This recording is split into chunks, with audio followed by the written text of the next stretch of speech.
बंदरकर रेसिपीमध्ये तुमचं खूप खूप स्वागत आहे. माझ्या मम्मीने बटर चिकन मस्त बनवलं आहे. आज ते तुम्हाला दाखवणार आहे. मस्त चिकन घ्यायचं आहे आणि त्याचे काप केलेले चिकन घ्यायचं आहे.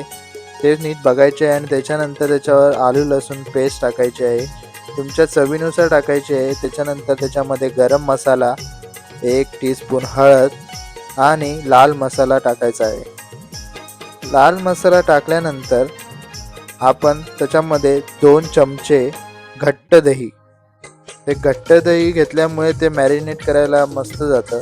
त्याच्यावर जिरे पावडर चवीनुसार टाकायचे आहे आणि मीठ टाकायचं आहे चवीनुसार आणि त्याच्यामध्ये लिंबाचे रस टाकायचे आहे. लिंबाचे रस टाकल्याने त्याला टेस्ट येते आणि ते मस्त हलवून घ्यायचे आहेत आणि मिक्स करून घ्यायचं आहे. पूर्ण मिक्स झालं पाहिजे. त्याच्यानंतर ते पूर्ण मिक्स झाल्यानंतर त्याला बरोबर 1 तास मॅरिनेट करत, त्याच्यापेक्षा जास्तही ठेवू शकता तुम्ही मॅरिनेट करत.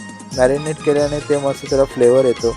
त्याच्यानंतर बटर घ्यायचं आहे तव्यामध्ये आणि त्याने मॅरिनेट केलेले चिकन तुम्ही ते तव्यामध्ये टाकायचे आहेत.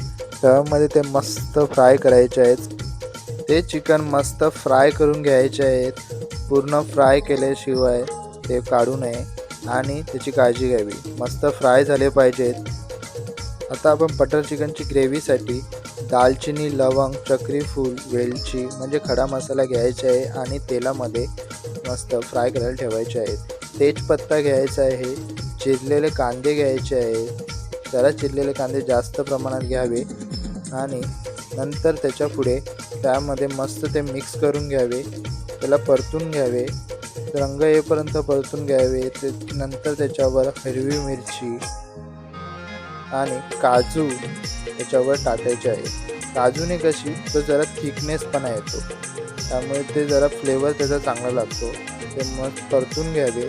मीठ पूर्ण परतल्यानंतर त्याच्यावर बटर टाकावे, कारण का बटर चिकन आहे तर बटर टाकलेच पाहिजे आणि बटर त्याच्यावर पूर्णपणे मिक्स करून घ्यावे.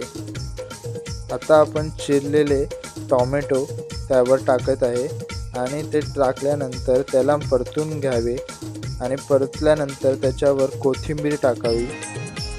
कोथिंबीर टाकल्यानंतर ती तयार झालेली सामग्री ती मिक्सरमध्ये टाकावी. मिक्सरमध्ये टाकल्यानंतर त्याच्यावर धने पावडर, लाल मसाला 1 चमचा टाकावे.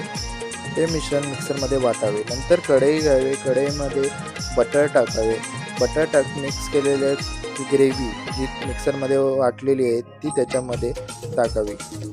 ती ग्रेव्ही त्याच्यामध्ये परतून घ्यावी आणि त्याला जरा कढ येऊ द्यावा. त्याच्यामध्ये थोडेसे पाणी टाकावे, कारण जरा त्याची क्वांटिटी वाढली पाहिजे आणि त्याला कढ येऊ द्यावे. त्याच्यानंतर त्याच्यामध्ये जे तुम्ही फ्राय केलेले चिकन आहे ते बघा कसे फ्राय केलेले आहे, ते फ्राय केलेले चिकन त्याच्यामध्ये टाकावे आणि ते पूर्ण फ्राय केलेले चिकन त्याच्यामध्ये पूर्णपणे मिक्स करून घ्यावे. ते चिकन पूर्णपणे मिक्स केल्यानंतर त्याच्यावर झाकण ठेवावे. झाकण ठेवल्यानंतर त्याला कढ आल्यानंतर ते झाकण त्याच्यावरचे काढावे. मग बघा त्याच्यावर टेस्ट एकदम मस्त होते. ती टेस्ट त्याच्यामध्ये पूर्ण मुरली पाहिजे. त्याच्यावर फ्रेश मिल्क क्रीम टाकावे, कारण का त्या मिल्क क्रीमने त्याच्यामध्ये एक वेगळीच टेस्ट तयार होते, क्रीमी टेस्ट. अशा प्रकारे तुमचं बटर चिकन रेडी झालेलं आहे. माझ्या मम्मीने ते मला भाकरीसोबत दिलेलं आहे. तुम्ही रोटी आणि नानसोबत सुद्धा खाऊ शकता. कांदा लिंबू तर पाहिजे आणि बंदरकर रेसिपीला फॉलो